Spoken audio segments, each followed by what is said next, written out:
for whatever reason, I won the role. Wow. And yeah, man, and then That's cool. yeah, and then that was it. Like the rest is history. Working with Jackie Chan's stunt team.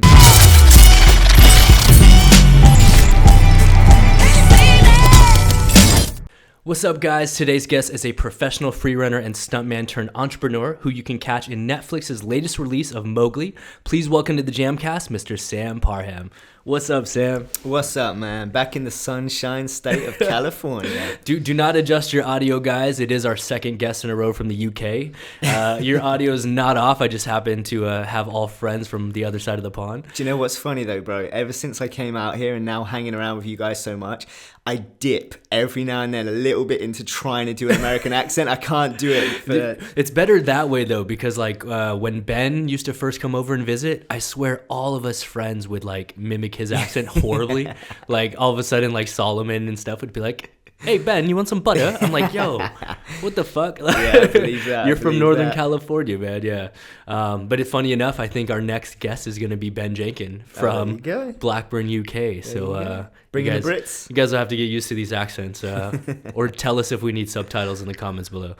Yeah, right. Oh man, so you actually just got back from the UK, right? Yeah, I was over. I did a month over there, so it was good. I got to catch up with family, friends, all that stuff. Tied it in as well. Did some previs shoots. A little work and play.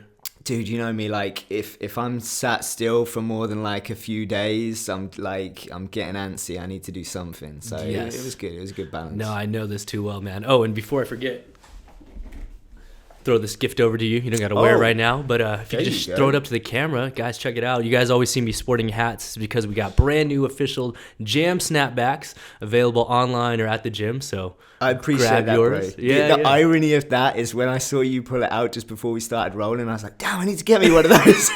Little did he know that was his gift, right? Look at this. I appreciate that.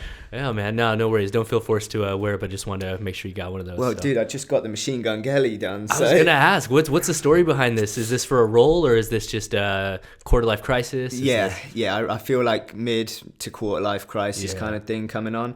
But it's funny because it must have been about 10 years ago when probably longer, maybe 15 years ago. Started doing parkour, 16 or so. I got like a stunt double job for a band called Prodigy. Oh, of course. Old school rock drum and bass. The new kids may not know about Prodigy. Well, Keith, the main dude, I think his name was Keith. That's a bit bad, but anyway, he had this like bleach blonde mohawk. Okay. So I had to like naturally have my hair done like that. No way. Okay. So I don't know if I was just kind of like. I mean, and to be fair, you have a girlfriend, so you ain't gotta impress anybody, right? Yeah, I'm chilling now. Yeah, bro. once you're settled, you can just take chances like that shit. You could dye your hair fucking blonde. You can do whatever you want once you got a girlfriend. Yeah, that's true. Yeah. That's awesome, man. So where do you call home? Like, obviously, you live out here in LA now, but where are you originally from? So, grew up Oxford, UK. Okay. I only know the dictionary. Well, it's a good thing. It's about all that's there. No, man. Oxford's cool. It's super like architectural. It's a dope place, but it's quiet as well. I wanted to get out, so I went to university in Portsmouth, UK, in the south, and then my group of friends, Freerun, where I then started doing all the parkour stuff. Yeah.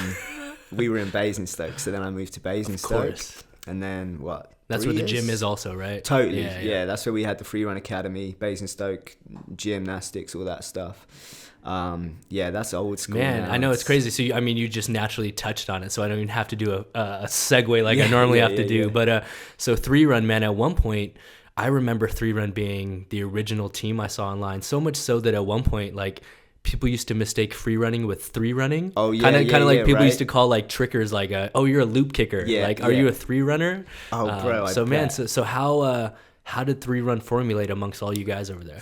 So three run, I was actually in a different team that I'd kind of co-founded while I was at Portsmouth, because like university, you guys have like frats and stuff like that, right? Yes. We just had like the union, but then you would have different sporting like segues, if you like. So there would be the boating club, the rock climbing club, or whatever. So as part of the parkour club, we started this team called Team 101, and we were training in Team 101, and I knew very quickly, I was like, there's potential here, and B, I just loved it. So I was like, this is my passion. I'm going to take this as far as I can take it.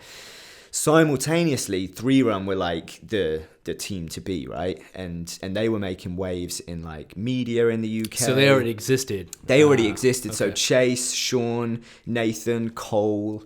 I know I'm missing some names right now. Scott, James, like those guys, they already existed, but they were still just kind of like quite loose. They didn't have like a business sense to them. They were just doing their thing and filming their videos. Like YouTube wasn't around at that time. So naturally, I just kind of like met those guys in London, started kicking it, got really good friends with them. And then I was in Basingstoke like every other weekend, and we were training and we were filming each other. Crazy. Man, I remember we had the Freerun forum on freerun.co.uk. Freerun.co.uk. Still remember. Dude, like that forum was like the go-to place if you wanted to watch videos, see photos, like organize jams. Yeah, for tricking we had biling and then tricks tutorials and stuff like that. I remember tricks tutorials. Yeah, okay. Is it? I always thought it was Bilang. I don't know. I don't know how to pronounce it. Okay. I guess it's up for whether you're from the UK or the US, right? Yeah, true. Tomato. Yeah, exactly. Yeah. The only thing that we differ on is we call shopping carts, and you call them trolleys. Yeah, true. Yeah. I know they're hanging around with Ben. Yeah, I noticed that one. It's a garage, is it? The rest are all like just pronunciations. Like my favorite is aluminum. Oh, of course, aluminium. Aluminium. Yeah, you know what I'm saying. Aluminum. It just sounds more intelligent that way. Honestly. Yeah. That's all right. Wild. So basically, you just start vibing and training with these guys. How far away is Basingstoke from your home? Are you traveling far to session with them? No, 45 minutes. Okay. And at that point, we were developing a relationship with the gymnastics center. They were digging us because we were bringing in like new custom for them. Tons of kids, yeah. So at that point, they even started trying to build like a curriculum around what we were doing to try and like get it insured and encourage people to come in. Okay. So anyway, so that kind of started to develop. But at Portsmouth, I was studying business studies. I knew from a young age I wanted to get into like entrepreneurial endeavors, whatever that might be. I mean, as a kid, I was buying and selling sweets at school and, you know, like DVD. Well, not even DVDs at that time, it was VHSs and slinging anything I could. Legal stuff though. Good clarification there. And man, so as soon as I started like training more with the Freerun guys, Chase in particular, who was more so pushing the business side of it, you know, he started booking a couple commercials. He saw the potential. Me and him, I guess, tag teamed the business side a lot more.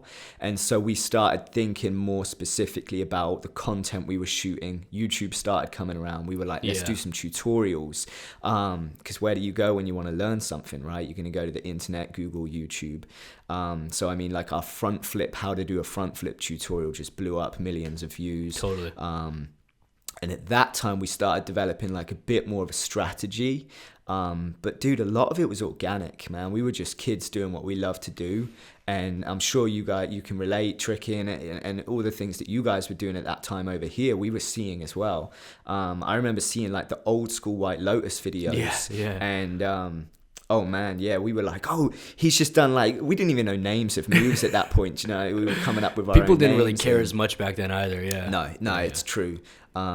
So it just developed, man. Like commercials started booking, you know, events started getting in touch with us. And then we obviously just kind of, it was already coming in. It was like a no-brainer then to just systemize and optimize what we were doing and actually come up with like show reels, headshots, and, you know, all that kind of stuff that just developed into movies, TV, commercials, events. All that stuff. Yeah, I mean, there's tons of teams nowadays that you see on the scene from, you know, you got Store, of course, you got Freerunning, you got tons of teams that are blowing up around the world, but you guys were definitely like one of the original teams. You guys were bigger before Tempest had a huge following. 100. You guys pretty much predated them. So, yeah, in my mind, you guys were like some of the pioneers and some of the ones that actually took a chance to delve into the professional side of it. Yeah. You know? Like you guys always had really cool show reels. You guys definitely looked like you were some of the first to not only get hired to perform in jobs, but you also got hired to produce them, where it looked like you guys were the cameraman, plus directing it, plus doing parkour in them. Totally. And that kind of like developed naturally because you had people like Chase, Adam especially as well. They were very into like the videography side of things, cinematography, learning how to, like, started off on like Adobe Premiere or iMovie, then it developed into Final Cut. And as our stuff, as our material gathered more like professional aesthetics and looks, like you said, man, like some of these companies were hitting us up and they were like, yo, come and, you know, shoot this advert. And we were like, yeah, we can we can be in it, but we'll shoot it as well. Totally. Here's some of our material. And as you said, man, it kind of spoke for itself. And they were the dream jobs, dude. I remember going to Jamaica. I was just going to ask, what's the coolest place you guys went to? I remember seeing cruise ships and all kinds of beaches and crazy castles. And where's the coolest spot you guys went? Jamaica is going to be the one for me. Dude, we didn't have Usain Bolt, although we went to Usain's like restaurant and stuff like that. We had Johan Blake, who superstar track super athlete. G, second fastest man in the world. And like, I remember I literally had a race with the dude, and he gave us like a 5-second head start. And you see the video, and I'm like going for it, bro. And he just like, that's crazy. But dude, the fortunate thing with that is we had our own like tour guide, because they wanted us to show off Jamaica. So they were literally taking us to the best places, giving us the VIP treatment all the way, because we were having to shoot it and show it in its best light. Yeah. Man, I swam with dolphins. No way. We did it all on that trip. So that one's definitely up there. But I mean, dude, some of the more like cooler trips, but places that you might not think, is like India. We had some of the best adventures there. I've yet to go there. I'm not gonna lie, I've been a little scared. Oh, for real? Yeah. I've turned down some job opportunities. Bro, just do it for like the adventure. Like, I guarantee you'll come back being like, that was crazy. Okay. I half regret it, but it was dope, and deep down I have that same experience when I go to Vegas, and that's like an hour flight away. There you go. You know it well. I kind of half regret every time I go there. So, bro, I remember the first time we went to India, right? We were out doing a wedding. Okay. So these people had dropped like millions on this wedding. They just brought you to perform at a wedding. Yeah, 100. Crazy. We were just one of the acts. So they had like famous singers, they had famous Bollywood people there, and then they basically built us these like rooftop structures. Like the ropiest structures I've ever seen. Literally like wobbling on top of these things. It was crazy. But the show and stuff was dope. It was a cool experience and all that. But the craziest thing about the experience, we were out there for like 2 weeks. On day 2, we'd gone to like the Apple Mac store out there, or the computer store, whatever it was. Okay. And we were looking at some computers. And we just heard this dude like down the aisle, asking the attendant like his advice on a computer. And because we were like big advocates of like editing software at that time, we were like, oh yeah, this is dope machine, etc., etc. This guy turns out to be like this Bollywood director, like big wig out there. Yeah. I thought we were like going into some like, I don't know. He sent cars to pick us up basically. Wow. So I'm like, this is either dope or real. Or you're about dodgy. to get kidnapped. Yeah. Peace out. But bro, they took us out on a private yacht. Took us to like this monkey island. No way. Like just the crazy, like you couldn't script it, you know what I mean? You couldn't write it. And we just came back from that trip just like, okay, this is cool. We just got paid to go do some free running, see this crazy like place, do these crazy things. Like, man, it's taken us on some serious adventures. No, that's really cool. And now hearing stories like that, it does make me want to at least take a chance on a place like that. You know what I'm saying? But 100%, because dude, China like had some amazing adventures in China. Like I remember we were performing for this. They had like this K-pop star, this guy called Jay Park. Yeah, of course, bro. Like, totally. He has a huge following even in America. Well, I'd never heard of the guy. Super cool dude, and literally just by association, like we come down out of this 7-star hotel, and there is like hordes of fans like screaming, and just by association. He said hordes, not whores, guys, just so you know. In case the accent was too thick there. I appreciate the clarification. But bro, it was insane, like literally just moving through like these crowds, and just by association they're like, oh my god, I would like get photos. It was like, I don't know, a taste of stardom. I don't know if I want to live that life, but it was pretty cool. That's cool, man. I mean, all right, so I don't want to jump around too much, but you're talking about live shows right now. I got to ask you, I heard there's a story about a live show where you're doing a handstand on a hoverboard. Yeah. As soon as you said, I heard a story, I was like, no, you know the story. and you just want me to tee it up. I do want to hear this home. story. I want to hear this story just so Paul can hear this story, and half so I can like have you send me the clip so I can watch it again. I have. Do you know what? The clip is online. I have zero shame. So it's on YouTube. Right? It's not on YouTube though. Okay. I would have to find it. It's in like.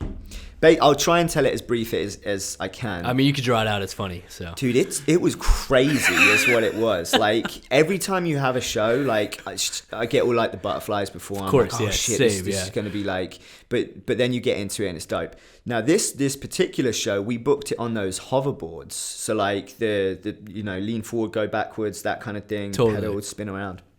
And so, which you know very well. And yeah, we'll delve into that. Yeah, right. So. Basically, it was a dance show, and I'm not a dancer at all. So I was like booking the performers. And where are you performing at? Is this like high school show? Or is this no? So this is in Dubai.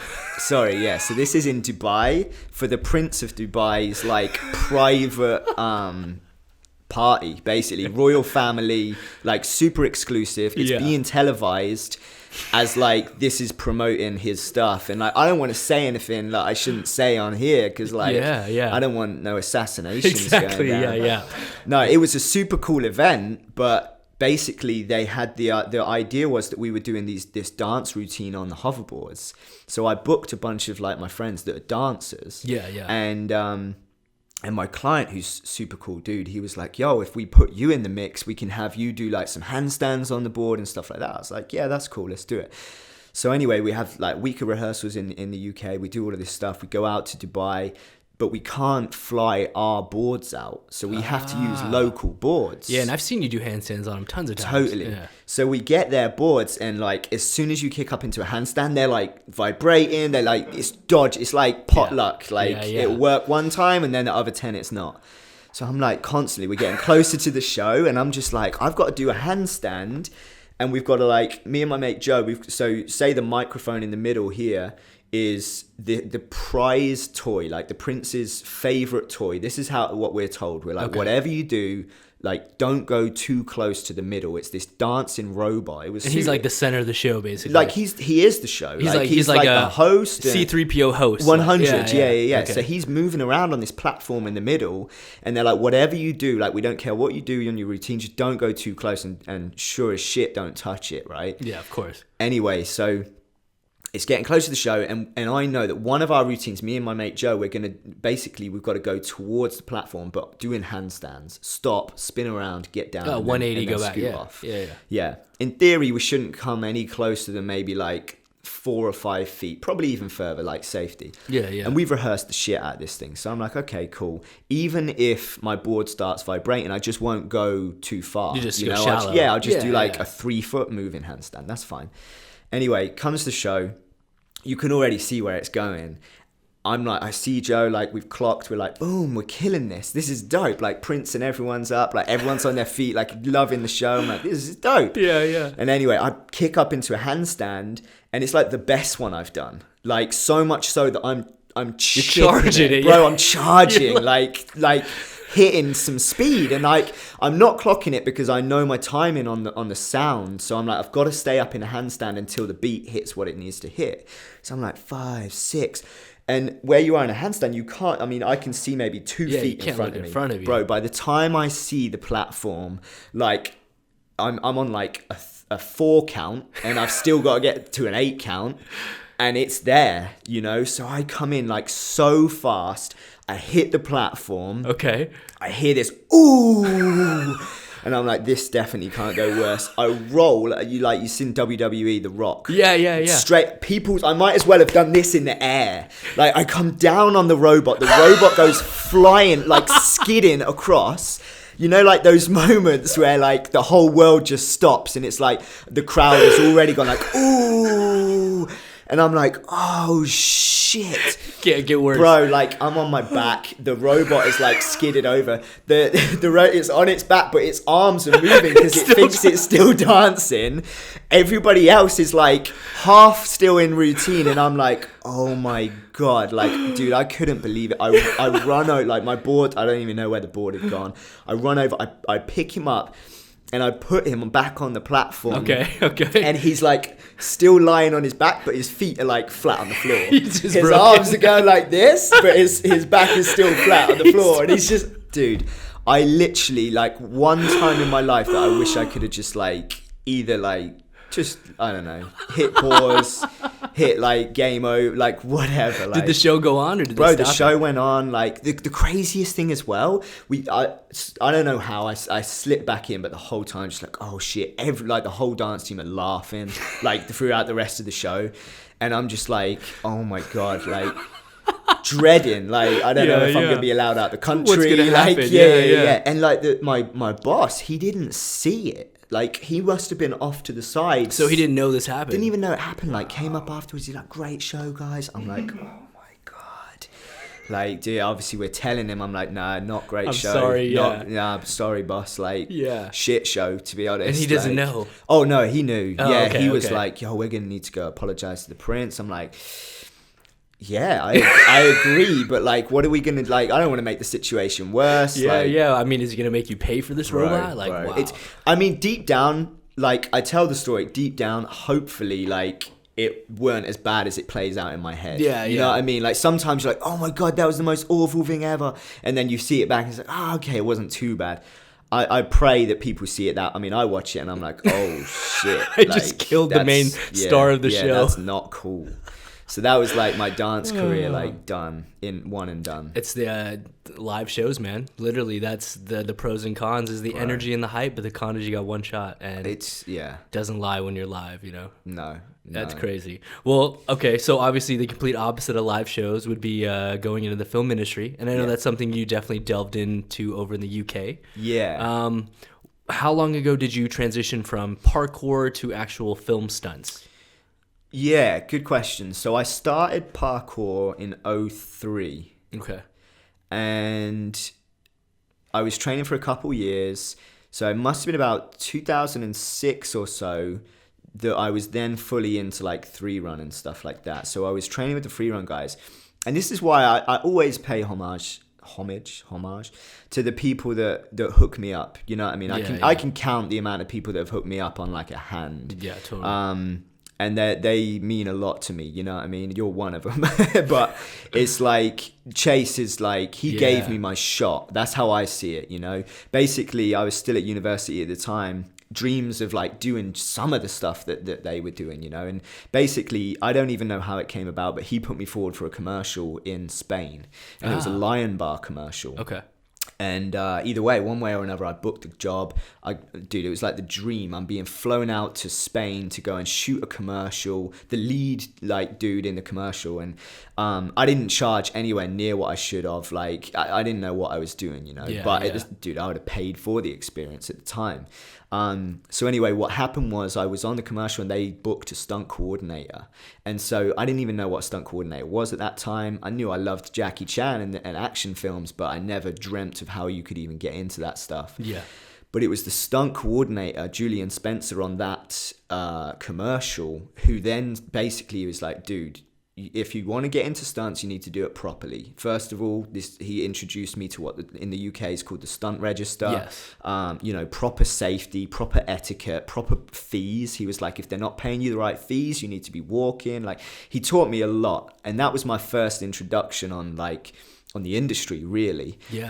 So yeah, once he told me what the stunt register was, and I get asked this a lot. I was going to ask you, can you delve into what the register is? Because for those of you out there, especially our US-based followers, the stunt register is something very unique to the UK. Yeah. And it's dope. Like, I'm a big advocate of the stunt register.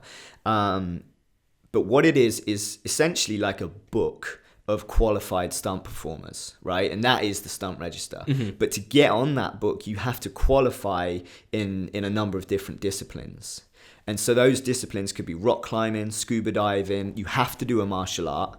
I mean, there's a bunch. Do you have to have a certain number in order to get certified? Is it like you have to do 3 or 4? You got to get 6. 6. Okay. Yeah. And it's like number of hours per specialty, I guess. It varies. So for rock climbing, you have to get the single pitch award, which is basically outdoor climbing. You're signed off and certified that you could technically go and coach. For scuba diving, you have to get the dive master. Okay. PADI dive master. Wow. It's high level stuff, you know. It's cool, and it requires you to get to at least a standardized level of skill, so that if you say I'm scuba certified, we 100. Know how certified you are. Totally, but also it rounds you off. And to be honest with you, the biggest thing, because anyone can do these things. Like, I'm a big believer of that. It doesn't matter who you are. Like, if you're sat on the couch right now, like, anyone can learn anything if they devote enough time to it, enough energy to it. If you really want it, you can do it, right? I know people are born with a little something, but I've seen 100. People with zero skill turn into incredible athletes. And I was that person, bro. I didn't have an ounce of talent at all. Like, I watch people pick up tricks like that, and it infuriated me, but I just had to like work that much harder. School was the same. I've just always been in that boat. But at the end of the day, like, I had no desire to go and become a dive master. Like, I enjoy scuba diving. I might go up to like the advanced level, like stage 2 or whatever, but I'd never go on to learn how to rescue someone and teach and all that. So it makes you get to a certain level, but what the stunt register really does is it whittles out the people that really want it and those that don't. Yeah. Do you know what I mean? You just got to commit to a certain amount of time. I know people that said they were training for 5-10 years and they're still not on the register. It's like, oh, I'm training. Oh, are you? You know, and that's the difference. I heard about the register. I think a year later, I was submitting. You fully certified. Yeah. And the only reason that I did have that slight head start is because I'd already started martial arts a little bit earlier with my. Do you have to get black belt or? You have to be brown belt level. Oh, that's cool. Yeah, that's cool. So I was fortunate. Jay, one of my friends at school, he ran a taekwondo studio.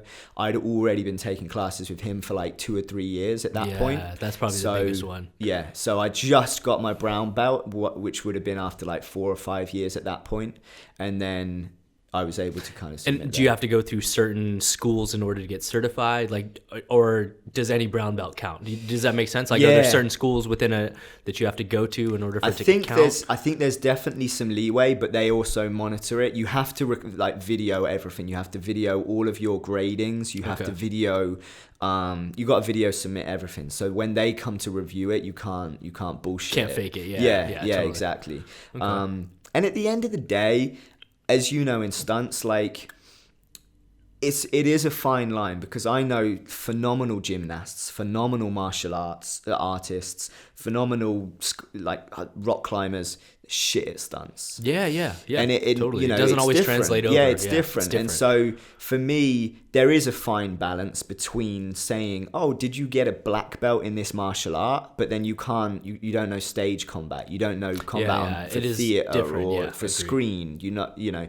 So for me, it's also important to be a rounded performer in that side of things as well. Okay. But yeah, so I trained my disciplines. My mate Cole Armitage at the time, he trained them with me, and then we submitted for the stunt register, got on, and dude, I was lucky. Stunt coordinator who I seriously look up to, and he obviously helped me out loads, Wade Eastwood. Yeah. Obviously, you know of, like, he does all of Tom Cruise's stuff, like big time stunt coordinator, and also not just big time stunt coordinator, but super cool dude. Like, you know, those guys that's like, he's coordinating, so he could probably be chilling if he wanted, but he ain't. He's like surfing. He's doing his like not F1 but go-kart racing, and he's like a G in a go-kart. Like, that's dope. Yeah, he's a super cool dude, and I wouldn't necessarily say he took me under his wing, but he gave me a shot, and he gave me a shot on World War Z with Brad Pitt, and I think I was booked for like a month. And dude, I don't know what it was. I was obviously doing something right, but he just kept booking me, and he was like, "Yeah, we're gonna book you for the next month." And then it was like, "Oh, there's a month left of the film. We're going to Glasgow. Are you free?" I was like, "Hell yeah, I'm free." So I wound up doing like 3 or 4 months on that thing, from Malta to London to Glasgow, and that was like my first legit on a film, not just coming in to do some parkour, but I was like a stunt performer. Yeah. So that was really, really cool. Yeah, stunts is different over the UK in a lot of regards. I've always been like jealous that some of the films only go to you guys. Like all the Harry Potters were filmed over there. Did you get to work on any of those? I did, but not as a stunt performer. I was so this is another thing that you need for the register. You have to do 60 days as an extra. What, just to gain set experience? Just to get experience. That's pretty cool, man. I mean, that's got to suck, but that's pretty cool. At the time, you're like, fuck this, man. But the truth is, it is good. It gives you set etiquette. You understand how sets run. You understand making sure you get your ass there on time. All these sorts of things that I wouldn't want to do on my first day as a stunt performer, because I'm like, you've got enough to worry about. You're already right? If I've got my enough. pad bag, and you know, so all the Harry Potters, I was an extra in. At Chase and Adam booked parts in it. They were actually like characters. Crazy. In it. Okay. So they got super lucky with it. Like, I'm a big Harry Potter fan. So dude, I was like a kid in a candy store when we got there. I was, we get a wand? Yeah. I'm a Expelliarmus this crazy. shit, man. That's like crazy. I was loving it. So that was cool. That's cool, man. And then one of the movies that just came out that you worked on is a very funny experience between both Sam and I, because we were working on basically the same movie at the exact same time across the world, and it was crazy. So I was working on Jon Favreau's version of The Jungle Book, while Sam was filming Andy Serkis's version of Mowgli. Yeah. And we were filming at the same damn time. Literally the same time. I remember driving to set every day. I had like an hour drive there, hour drive back. I think you had about the same. Yeah, same. And we would send each other audio notes, and it's like, yo, we've just finished the scene where Mowgli's racing with the wolves, and it's like, yo, dude, I shot that last week. I'm like, no way. Dude, that was like 3 or 4 years ago as well. It was so surreal. Like, I mean, I was surreal enough to get the call for that project, but then to hear there was another one going on, and that you were the person doing what I was doing, which was training the little kid. Literally. It was just way too crazy, man. I'm not gonna lie, I haven't seen it yet, but did you see it? Were you happy with it? Because I know yours got delayed by a few years. Like, ours came out maybe 2 years ago. So it would have been. Yours came out probably a year after production, and I think ours got delayed probably because it was such a similar film, right? I don't know. I don't even know what happened there. It's possible, yeah. It was cool. Honestly, had I not seen the Jon Favreau version, I would have loved it even more, I think. Okay. But it does take a different spin. It is Andy Serkis. It's darker, it's grittier, it's more creature-based. It's cool. Okay. It's just a very different spin. Favreau's version for me was like more upbeat, like the singing and the songs. It's a throwback to the classic. Good. 100, and it felt good. I think Serkis really took it on it's a Mowgli story. Do you know what I mean? It's just about Mowgli, and so it didn't play as much on the. I mean, you see the Bagheera influence and Baloo and all the rest of it, but it's still fixed on this turmoil that this kid's going through of like, am I a human? Am I a wolf? Where does my loyalty lie? Where do all that stuff? So. And your kid was a little older, right? I don't know. I couldn't tell from the trailer. He looks a little bigger, but I could be wrong. True. Yeah, I think he might have been slightly, maybe a couple years older than your kid, but He was cool. Funnily enough, I saw him in the remake of, I'm blanking on that, Jumanji. Ah, okay. So there's a scene in that, and Rohan, who was our kid, he was in Jumanji, but they must have shot that probably like a year after Mowgli, but it came out still so much. That's crazy. Okay. But dude, that was such a cool experience. I'm not gonna lie, like I had some like tough times on that job just by the nature of the work and stuff, but I've got to say, like, in hindsight, it is one of the ones I'm most grateful for. Same. And I'm sure it was a life-changing thing, being on it from start to finish, being responsible for a kid like at that age, going through that growth. And not just him, they had doubles there. We were teaching the doubles. Like, the doubles still reach out to me now and like, you still inspire us, and we're training martial arts now. Cool, and man. I mean, they're probably taller than me. Like, I still talk to our kid actor Neil, and he's as tall as me now. I'm like, I could actually double you instead of mocap because you're 5'9" now.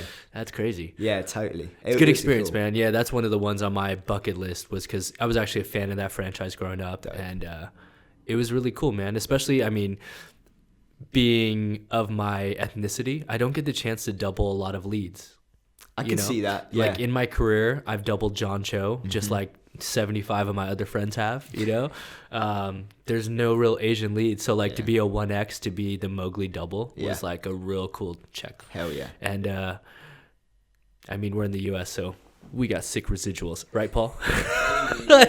Shout out to Tom Harper, man. Yeah. I remember when we filmed that movie, Tom Harper was like, "You ready to retire, kid?" I'm like, "Stop joking, Tom." We couldn't retire, but they were dope. They were cool. Yeah, they were cool. Thank you all. Go buy more copies of The Jungle Book on DVD, please. Yeah. Don't worry about Mowgli. I don't get residuals, and I think it's on Netflix now anyway. So it's so funny too, because you are now officially SAG after all of this citizenship issue, and I've been trying to get you on a job with me, and every time it just hasn't worked out. And most recently, I called you for a job out in Boston, but you were busy. I know you may not be able to speak a ton about it, but you were working on another project coming out? Yeah. I don't even know how much I can say about it. Right, so there's public knowledge. There's public knowledge. Be cryptic and release what you can, and we'll bring you back when it's more knowledgeable. That's a shout. So LeBron James is involved. That's public knowledge. Clickbait. Right. His production company have teamed up, and they're shooting essentially what's gonna be. It's like a race. It's kind of like an obstacle course race thing, but on another level. And it's a TV show. Yeah, it's a TV show. Yeah. Cool. And I was fortunate because I came in basically helping produce. Yes. So I was coordinating from a safety and stunt perspective, if you like. But obviously, where it's not rehearsed and things like that, I was basically helping sign off and come up with some of the elements and the obstacles and things like that. And bro, when I say this stuff is larger than life, man, I wish I could say everything. It's all good. We'll bring you back when the trailer's out. Bro, it was Don't get in crazy. trouble. It was the dopest experience. It was maybe. Is there a working title that's publicly out or not yet? Honestly, I'm not sure. Okay, we'll wait then. Yeah. We'll have to check some press releases out so you don't get in trouble. I mean, it's there. I know they're announcing it soon. I was told they're announcing it around about the Super Bowl. Okay. So depending Couple even weeks when you away, launch this. Yeah. Right. But I'm excited for that. All I right. really, really am. So before we get into the other side of things and where you've gone with your career now, I got to ask, coolest stunt job you've ever done, and is it fighting Jackie Chan? Because I do know you got to fight Jackie Chan, which is pretty fucking cool. Dude, it is. Of course it is. I grew up watching all of Jackie Chan's stuff, and we can say certain films, even the Rush Hours where they brought in the comedic, bro. I just loved everything about Jackie's movements. I mean, for me, he's like the originator of parkour. 100%. I remember watching him freaking scale buildings to get in when the FBI can't catch him, and he was doing parkour straight up. So, yeah, man, shout out, man. Greg Powell hooked me up on this one, and he actually coordinated all the Harry Potters as well. Big time stunt coordinator, that's for sure. But I'll never forget, man. I'll never forget even getting the phone call. He called me while I was in the States 2 years ago. Greg's he's super cool. You know what I mean? It's intimidating how cool he is, but at the same time, he's big dog, right? He's the governor, so he just seeing his name on your phone, you're like, oh shit, okay, I need a second before I answer this call. So I answered the call. He's like, oh, how tall are you? And so I was just telling him all of that. I didn't know the project at that point, but he mentioned Jackie, and I was like, oh, okay, cool, blah, blah, blah. He said, look, I'll bring you in. I need to know how well you can fight.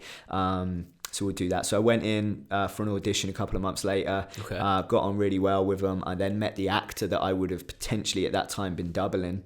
They had a couple other people come in to potentially take the role as well. And I guess for whatever reason, I won the role. Wow. And yeah, man. And then, that's cool. Yeah, and then that was it. The rest is history, working with Jackie Chan's stunt team.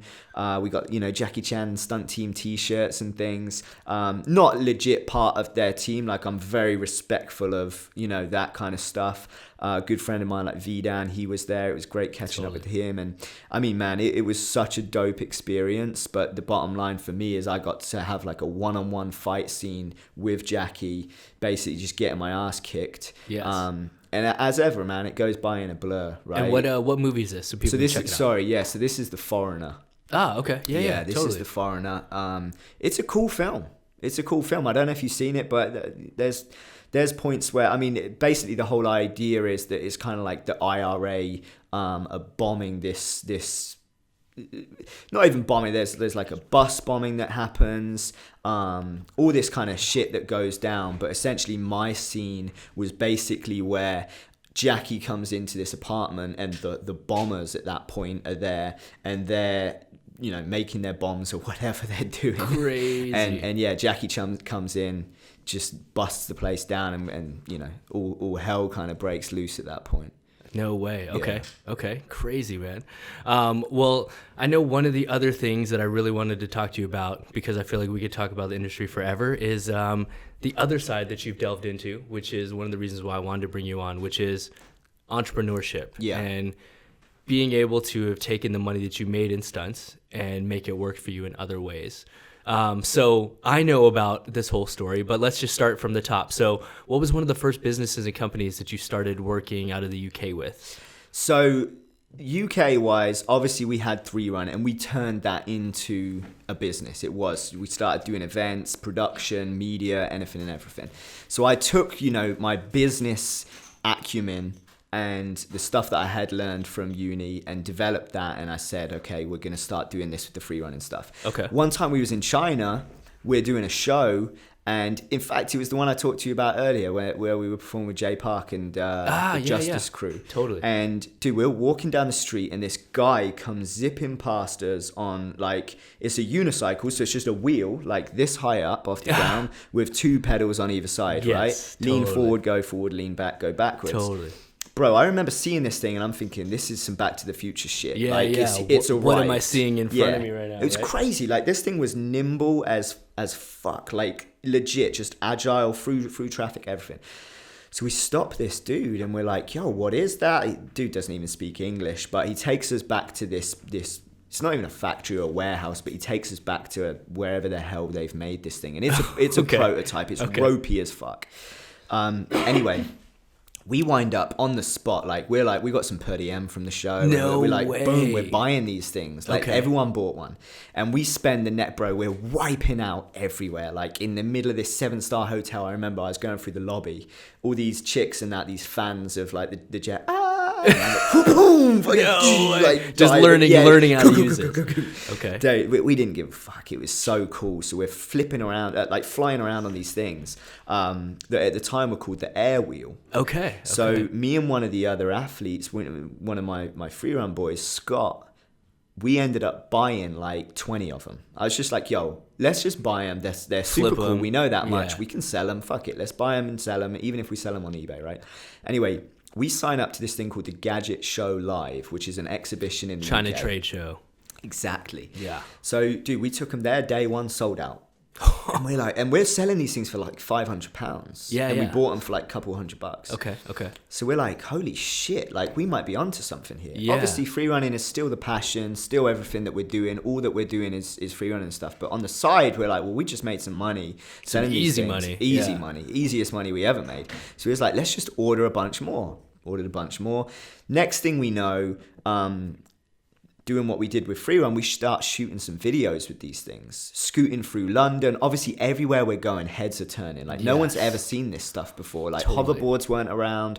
Like, this is some crazy shit. So we're like dressed up as commuters, scooting around London. Then we do like a delivery thing, do loads of different scenarios. We shoot a video, put it online. 2 days later, 1 million views. We're like, holy shit. Yep. So obviously the manufacturers are then like, these guys are like basically our marketing team. They're killing it for us. Totally. So they start plugging us. They're giving us a bunch of units to shoot more videos with. We're now buying like 200-300 units at a time because we've got the website popping. We've got the Instagram popping. Shit, around about this time, I reach out to you and I'm like, yo, we need to start doing some stuff in the US. I know you're entrepreneurial. I know you're killing the game. Let's tag team this thing. This is why we were on Jungle Book. 100. This is why we're on Jungle Book. Funny enough. Totally. Yeah, I forgot about that because I took one to set. Yeah. Oh yeah. Because that happened to us. Yeah. We had was it one of the Mission Impossibles was shooting, and I was doing Jungle Book, scooting around. Tom Cruise sees it and buys one. Yeah. So Tom Cruise is now scooting around on them. You guys had them John out to Favreau Chris rode Brown. on mine. Like, it was crazy. It was crazy. So before we know it, man, this stuff is like popping, and we're like, me and Scott are reinvesting everything. But it's funny, like, from the trade show, we signed up. There's a retailer in the UK called Harrods, super famous. It's a department store in the UK. They sell everything. Like, shit, I think they sell like I don't know. They sell everything, pet, clothes, like, electronics, anything you can think of. They got it.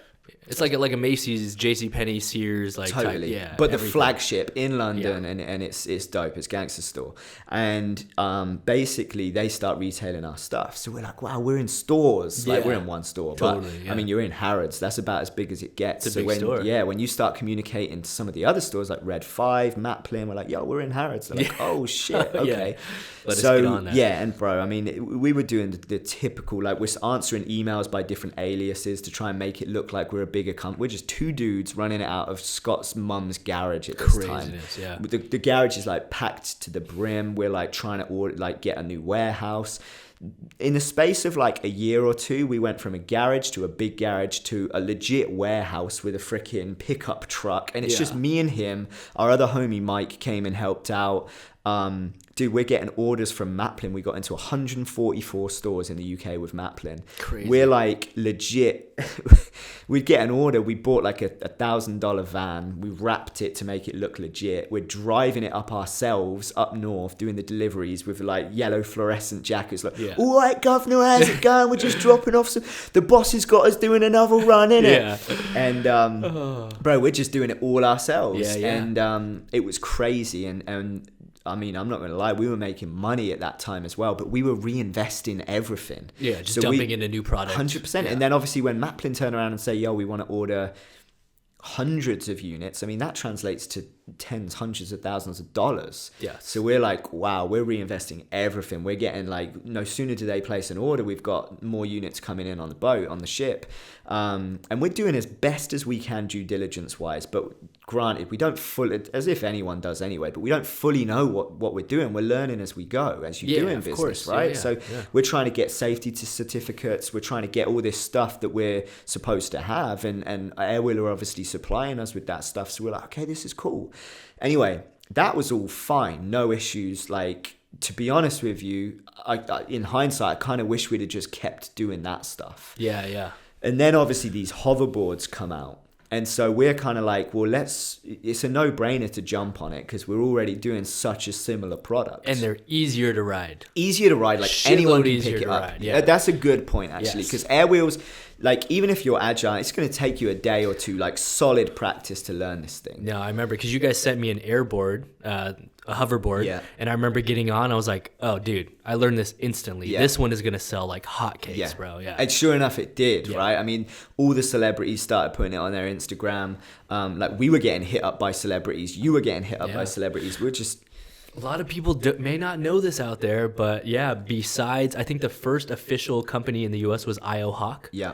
We were probably second or third. Right after that, it would probably be IO Hawk, then us, Airwheel, then Skywalker boards. Yes. I'd say those three were like the first three in America, and we were one of the first. Totally. It was crazy. Yeah. Because there was big name artists rolling around on our airboards. Yeah. I mean, a lot of people wondered how that happened. It was simple, man. We talked about it, and we were like, customer acquisition is one of the biggest things in business today, which is how much are you spending in order to acquire your customers, whether through Facebook promotions, Instagram ads, meta tags, all kinds of stuff, right? What we decided was, let's just do like every other influencer, brand out there, give some hoverboards away for a free tag, and let's see what happens. Totally. So because we'd worked in the industry, it was easy. I just went through my cell phone and just started calling contacts and was like, hey, you want a hoverboard? You seen these around? And before we knew it, like, Instagram was blowing up. Totally, man. It was a wild time. I remember because we then had containers coming to you over here. Yes. I remember filling up your stock room and like climbing over the top, just full of airboards, Airwheels. Like, we're in the electronic transportation game. Like, we didn't even know it. Like, I'm a freerunner yesterday. While we're still on a movie. Crazy. As soon as I finished Mowgli, I flew out here. We went to Las Vegas trade show. Yes. We must have shifted like 500 units there in a day. It was crazy. Then we had the shipping containers, like, had to load them up and ship them off. And it was crazy, but it was all shrouded in that period where some of these units, thankfully not ours, but some of these like cheaper units, I guess, started. I mean, I don't even know how legit or how many times this happened. I saw 2 or 3 videos online where these things had caught fire. Me too. Yeah. And it was like, it was enough to be like, this became public enemy number 1 overnight. Like in the UK, we had emails from like, like the trading, standards areas and stuff. And they were like, we need to inspect stuff. And it's like, yeah, that's fine. We've got certificates and all this kind of stuff. Yes. As I said, thankfully, it wasn't any of ours that had any of these issues. But even so, the product itself was now like under such scrutiny. Yeah. It was like, it went from the hottest thing in the world to the coldest, like, and overnight. That's the thing. The market was so saturated at that point that like people just associated hoverboards with all brands, which was unfair. You know, it would be like saying like a car got crashed and recalled. We should avoid all cars. It's not true though. You should just avoid a brand. But at that point, it was crazy. I was getting calls for people trying to return boards to us at our headquarters saying, I bought this board from you in like Indiana. And I'm like, ma'am, we only sell online. Yeah. We're based out of LA. She's like, no, it's your company. Look. And she sent me pictures of kiosks and people were just buying stuff in China, making fake logos in like malls in the middle of America, and selling them under our brand name, other brand names that were bigger platforms, and then they would just leave after 2 weeks, so that like, they could just cash out, leave, and then people would contact us. And they were the people that made the money. Yeah, they were the people. Those are the people that made the quick cash. Totally, because they got in, they screwed everyone over, but I mean, fuck, people bought it, and then they bounced, and then and then man, that was such a crazy time. It was crazy. I mean, just our insurance policy alone could have bought a car with. I know. You know, it's like those guys at the kiosk were just flipping stuff over like drug dealers, basically. Literally, they were just selling stuff under different names, and they didn't give a shit. But it's one of those things, like, so many times I play this back because I'm like, there's a period of time, if we'd have played it differently, we probably could have walked away with millions. Like, legit, just like, I could be chilling right now, multi-millionaire. I think about this too, Bro, like, there was numbers in the bank account that I'd never even, like, seen before. Same. And, like, legit, I got a screenshot on my phone at one point because I was like, this is fucking crazy. I mean, that's what's crazy is when you're selling a product that costs $1,000 to $2,000, shit, it starts to add up real quick, man. Totally. And you haven't got to sell that many to be able to do it. And we were, dude, timing is everything, or at least with that stuff, because we were one of the first in. But like you said, man, I mean, it's frustrating because these other, like, you can't even necessarily call them knockoffs, but that's kind of what they were. No, they were fucking knockoffs. Yeah, fuck that. Basically, someone else, like, figured out how to make a similar product for, like, a quarter of the price. Way cheaper, And, like, ours were, like, $500, $600, $700 for a reason, because they were costing us like $300, $400. No, that's the thing. You know what I mean? I had friends who were like, dude, I can get it cheaper here. I'm like, yeah, that's cheaper than my cost. Like, 100. Yeah, I'll sell it to you at cost, but I'm not going to sell it to you less than cost. Totally. Yeah, it was crazy. Yeah, man. And then which ones freaking blew up, and I don't know. Yeah, it wasn't had all the shit going. Yo, by the way, shout out to Paul, guys. One of our lights went out mid shoot, so if you hear some jostling around, Paul's hustling over here. Besides switching it up, making it happen. Paul, let us know if that other light needs to get plugged in before it dies on us. For those of you that don't know, we have like a super mobile setup in here, and that's like part of the goal. Maybe we'll do like a behind the scenes one day and show you guys the other side of the studio. It's a good idea, man. It's cool, right? It's dope what you've done here. But for now, cliffhanger. Yeah, right. Y'all just have to imagine how this gets done, you know? I think people would laugh if they saw how simple this setup is, but at the same time, it's like pretty ingenious. Like, we're pretty portable, you know? Dude, well, we were talking earlier about the iPhones, and it's like, I don't even use my DSLR anymore. Yes. Because I'm just rocking portrait mode on the new iPhone, bro. And it's like... That's insane. I'm done. Portrait mode, little filter, a little change things here and there. Easy. Yeah, it's easy days. That's crazy. Yeah. Well, then, so... post Airwheel and post us losing millions in the bank. Yeah. R.I.P. money. I know you've delved into some other stuff. I know you do real estate on the side as well. Are your properties U.S. based, UK based, and what are you doing now? I know you're doing a little flipping as well. Yeah. So fast forwarding now, obviously post Airwheel stuff, I then started getting more into, well, I've never left. I'm still doing the stunts. It's a funny one, isn't it? I'm sure you've experienced this. You post a photo of yourself on Instagram on holiday, and all of a sudden you're never doing stunts or parkour again. And it's like, oh, he's busy. It's like, no, man, I'm still doing this. I just got other passions and other things. But anyway, so continued doing stunts, booked a few more jobs, which I was really fortunate with the relationships that I've got back in the UK, booked some of the TV stuff over here. And then I started developing some relationships over here, largely through yourself. I mean, for anyone that has like never moved to another country, you can't imagine it. Like, I couldn't imagine it. Oh, it's crazy. And it really is. And I'm fortunate. I did it right, man. I applied for my visa. Yeah. Booked Jungle Book. had previous money that I'd stacked up, had a property that I'd already bought in the UK. Like I'd set myself up, and I was like, I'm going to transition properly. I've come out and visited a few times, made some friends like yourself, and I was like, I'm going to transition this smart. But even so, like, nothing can prepare you for moving to a new country, starting fresh. Didn't really know anyone. I had like 2 friends.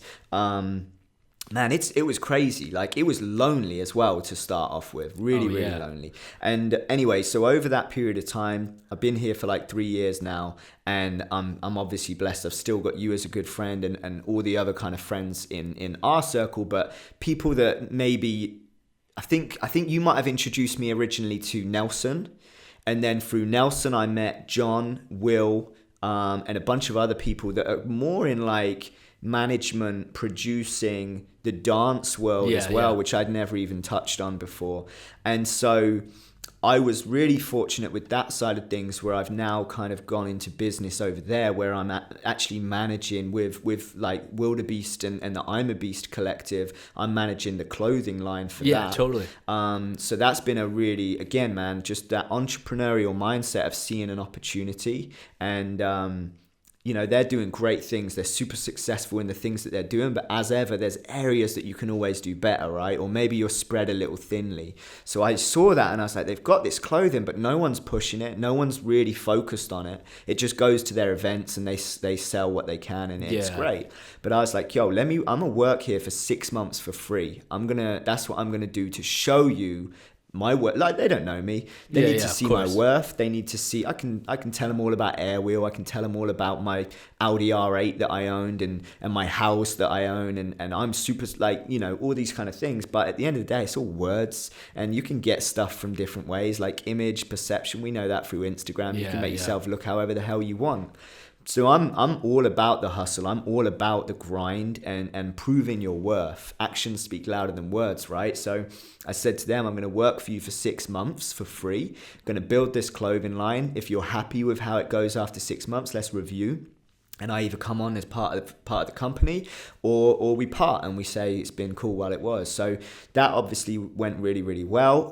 That's kind of gone from strength to strength. So I'm now in like the clothing business. Like before I know it, I'm, you know, contacting China again to purchase leggings and designers and things like this. And I'm learning as I go. I'm no like, I didn't come from a clothing background, but I'm learning as I go. And that's how it's always been. Same with Airwheel, same with this, same with everything that I do. I'm not necessarily needing to go and do a course in it beforehand, like trial and error, say yes and figure it out later, you know, the Richard Branson saying. So that's been something that I've been focusing a lot of time on. Then with John, my business partner there, we've started the production company 1DS. So we're now producing commercials. We just recently produced 2 really high-end commercials. From like nuts to bolts, man, like all the way.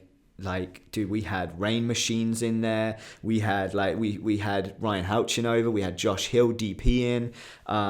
You know, some really cool cats that's just come on, and we're now producing that side of things. So now I'm seeing what it's like to be at that level. You know, I wouldn't necessarily call myself an experienced producer by any means, but I've done enough things to know how to book cameramen, lighting, you know, what we need, you know, to piece that all together. So that's all been growing as well. And then all the while, most of my UK money I've been investing, and I'm big on investing. And granted, I always wanted the Audi R8, and I bought the Audi R8 like brand new, like outright, so that I knew that I had the money to afford it and stuff. In hindsight, now learning about like lease options and making your money work for, like, I'm really passionate about economics, really. Make your money work for you. And I'm learning so much about investing. You know, I invested early into my brother's taxi company. And so I'm a co-owner of Oxfordshire's biggest taxi company. Like, or one of, you know. And it's crazy, but it's dope at the same time, because I go back to England and I need a taxi to pick me up, and a brand new Merc rolls up. You know, just it's a trip, like, going back on all of this, because actually sometimes I take it for granted. But I think I've got 6 properties now, a modest number. we've got like again, Scott, who I did the airwheel stuff with. He's now partnered up with my brother. My brother's shout out to Scotty boy, Scott Young. Yeah. Hell yeah, I miss that dude. Yeah. The Rhino, he just breaks everything he touches. Yeah, that dude. I just imagine Scotty as a 9-year-old little kid being like the same like head shape and everything, but just like smaller body type, basically. You know? Yeah, I can see that for sure. But so they've now got my brother as well. He's very entrepreneurial. Obviously, he runs his taxi company.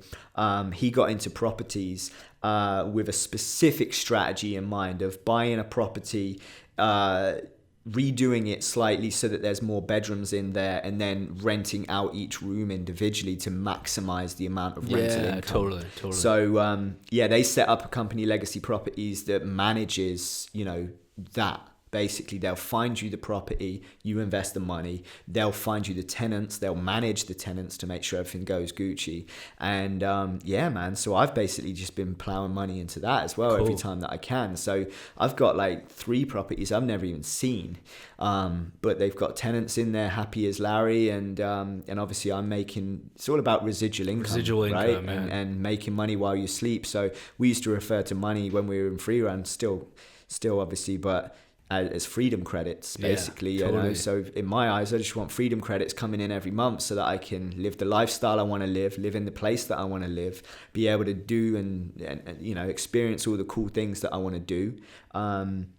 Unfortunately, that kind of income allows me to do that, right? So that's been a big part. And then obviously as I came over here, whilst Freerun is, always will be, a huge part of my life, still my best friends, I didn't want to lose my freerunning stuff when I came over here, right? So I can't even remember how it happened, but again, through yourself, I know like Robbie and the WFPF guys. So similar thing happened, man, where I was just like, I know I'm passionate about freerunning.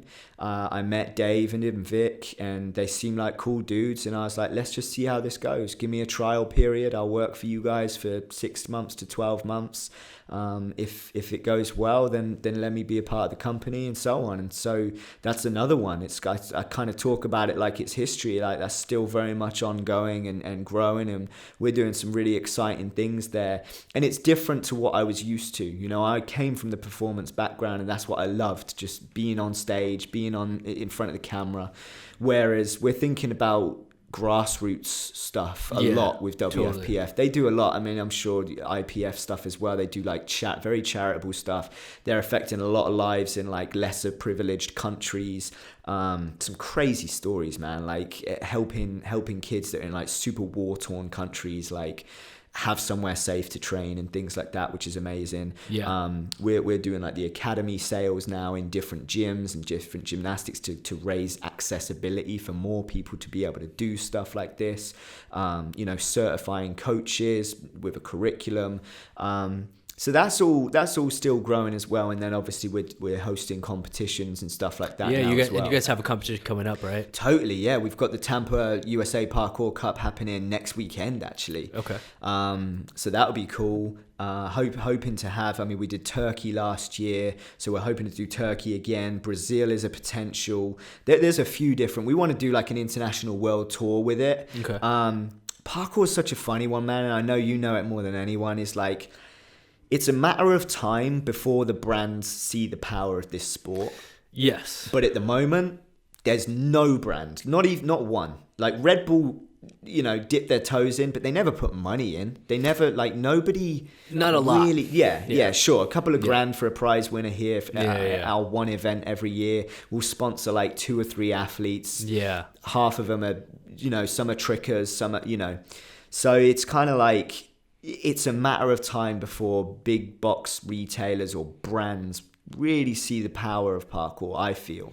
And do you think that's just lack of knowledge, or is it lack of a big enough demographic that it caters to, Well, we got to get our shit together. Yeah. Basically, that's what I feel. I feel like the parkour community are doing so many different things, but by the nature of it, they're all teams. Mm-hmm. And we're guilty of it. We had the free run team that deep down, we were so like neutral. We didn't really give a shit about any beef, right? We were just doing our thing. We just wanted to perform, make money doing something we loved. That was about it. But now I'm seeing the bigger picture with WFPF, where I'm like, we actually need to start either working together or at least presenting this sport as a legitimate sport, not just an event here, a performance there. Oh, it's in this TV show. Oh, they're having a laugh about it in the office. And people are aware of it right now. Yeah. But who knows about the World Championships? Yeah. Who knows who the world champion is? Like, does that person even exist? And we've had a couple of mainstream shows. I mean, I was involved. I was the host of the MTV show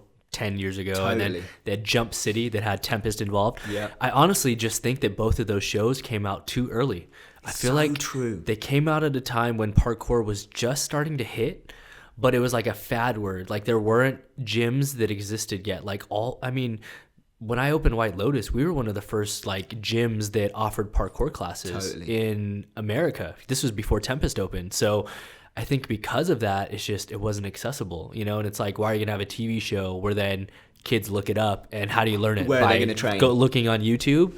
Now, fast forward to 10 years later, it's like you could Google parkour on Yelp, and you have academies within 5 minutes of you. I just feel like we were too early back in the days. 100, bro. If those shows came out now, it would be game over. Like every brand would be jumping on board. Yeah. We would be going to the Olympics in the next 4 to 8 years or whatever it is. I was going to ask you about that. So what's your take on that? Do you think we'll ever make it into the Olympics? I think it will. Okay. Like I think it's inevitable. I really do. I think there's always going to be. So this is the thing. Yesterday I did an interview with 24 Hour Fitness, and we were talking about sports in general. And I've recently gotten into rock climbing, right?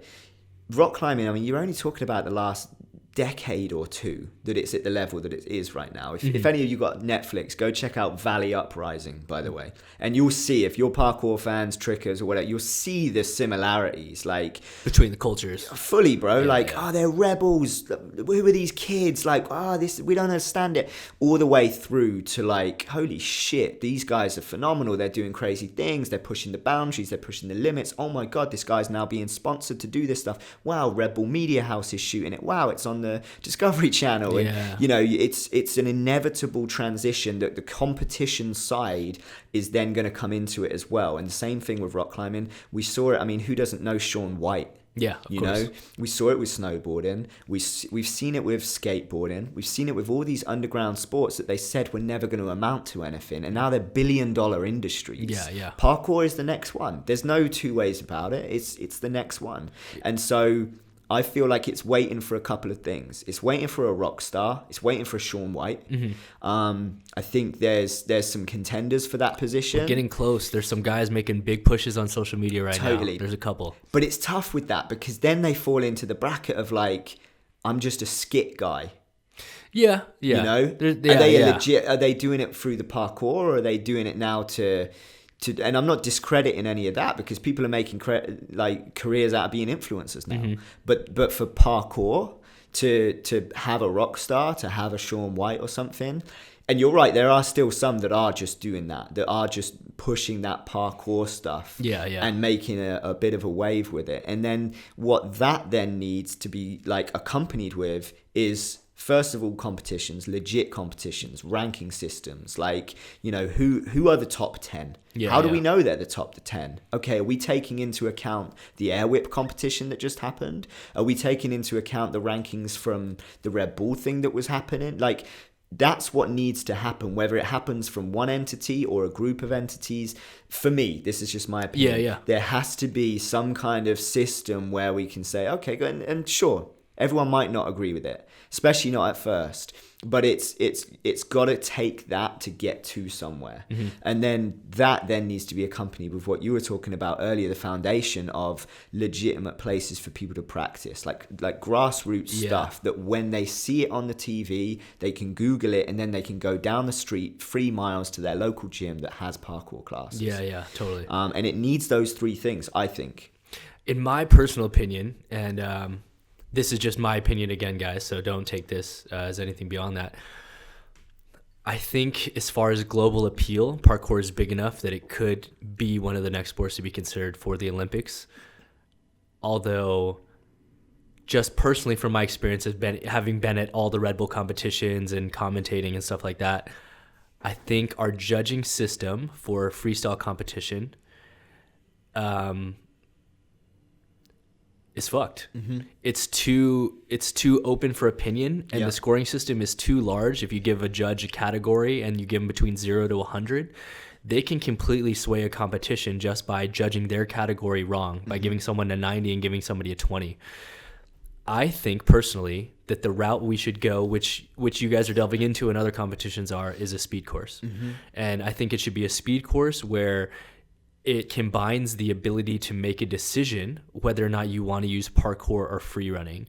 So instead of having guys go out there and just try to do 20 of their dopest tricks, you build a course where it's a speed course where you're trying to get from point A to point B as quickly as possible.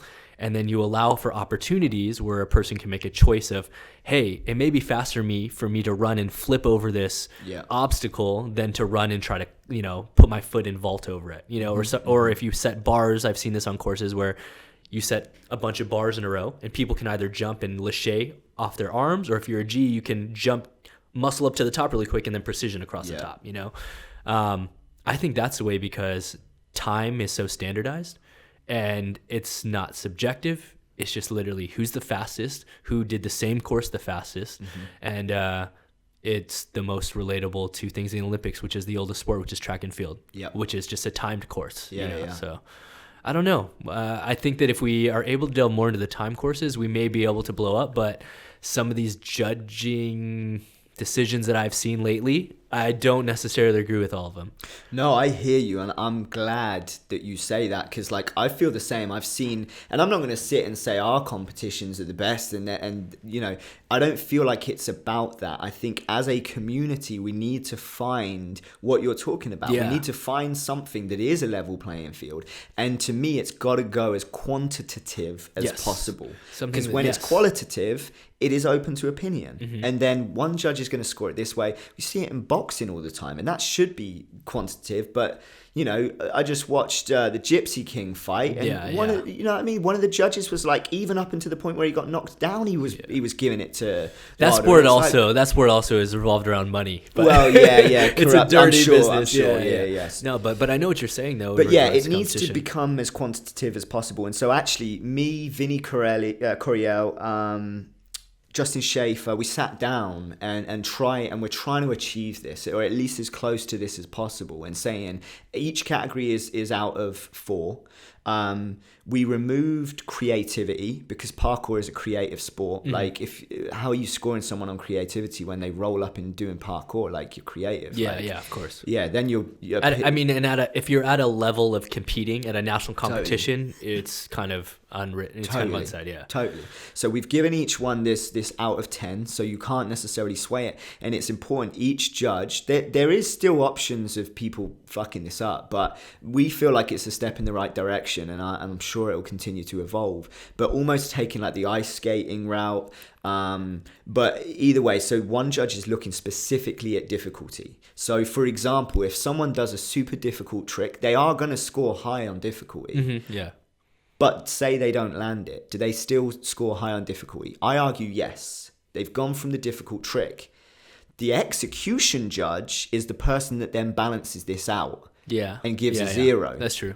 So they only scored a 10, whereas the dude that did a pretty hard trick but landed it fine took 15, took 20. It balances out as long as the judges are looking at what they should be looking at very specifically.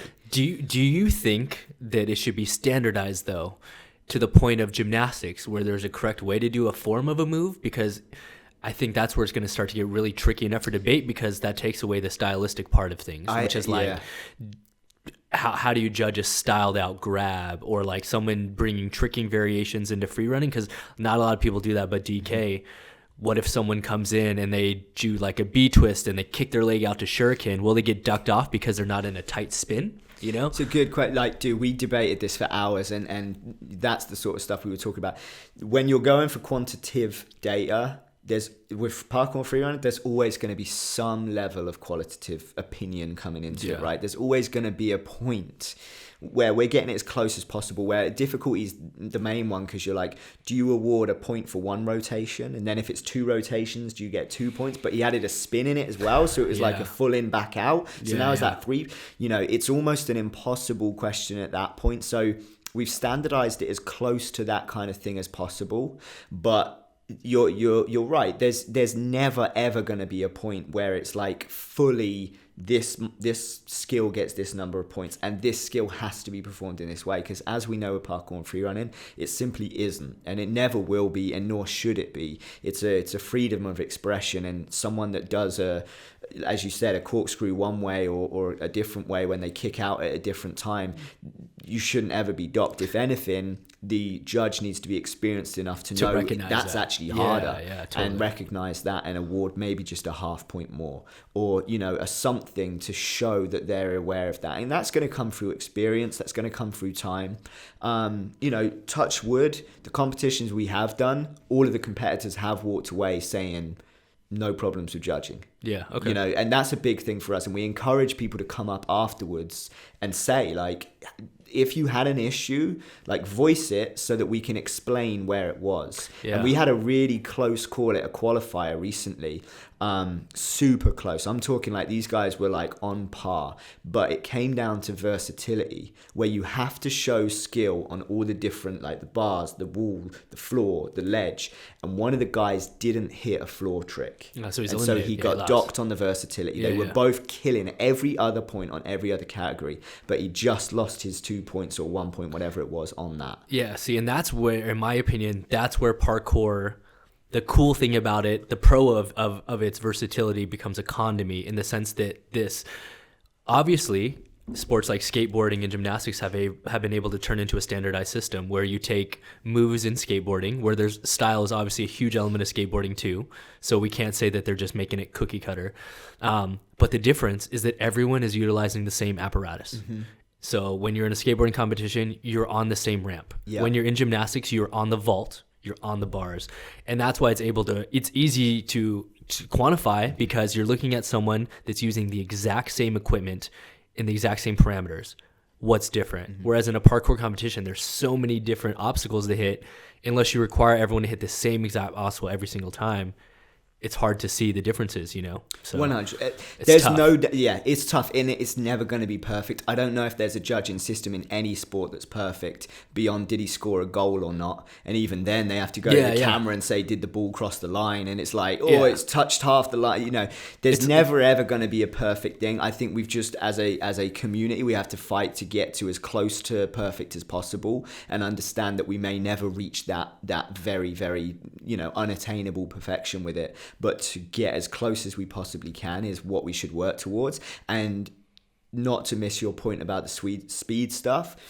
The speed stuff is dope. Yeah. Like, watching a speed competition is like tense as it gets. Mm-hmm. Like when someone throws down like a time and then everyone else is trying to beat it and they're getting like a millisecond off or 2 seconds, that shit gets like exciting real quick. Yeah, and I think that the reason why parkour should not miss this opportunity by utilizing that format is look at the success of Ninja Warrior. Mm-hmm. Look at all these game shows that have been created, like the Beastmaster show. All of these shows are obstacle course based things where it's from point A to point B. So if the common viewer is able to see parkour in this light and they're like, oh, it's like an obstacle course, but they can throw in these tricks and twists and elements of parkour, I think it'll be more relatable. Mm-hmm. It'll draw more people in. It'll be more common amongst people, you know, and it'll just give people a chance to envision themselves doing it. Because I really think the success of American Ninja Warrior is based on the fact that it's hard stuff, but it's simple enough that people think, maybe I could do that. But especially if they want Spartan race, yes, I'm saying. You know. But then you watch a free running competition like Red Mart Emotion, you're like, oh, there's no way I'll do a double gainer. Very true. But you may think, oh, I could run that course. Mm-hmm. So that's where my standpoint is from. Yeah, that's a really good point, and I like that. And honestly, the way that we're playing it at the moment is to try and get the best of both of those. So, and this is my belief. You take a look at skiing. You got the big air, and then you've also got the slalom. Then you've also, you know, but a slalom dude ain't gonna go rock the big air. So for me, there is room for both of these competitive formats to say, I'm doing the freestyle parkour comp and I'm doing the speed parkour comp. I believe there is space for those two competitions to allow the people that really want to just drill fast parkour to be able to do that. And for those that want to do the flash tricks and stuff, a space to do that. But I think we have to then accept that the flashier competitive format is going to be open to somewhat more criticism of opinion and things like that, you know, but I do think there's space for both. Yeah, no, I agree. And one of the things that that Paul has brought up is that, do we even think that competition needs to be an aspect of our sport in order for it to be successful?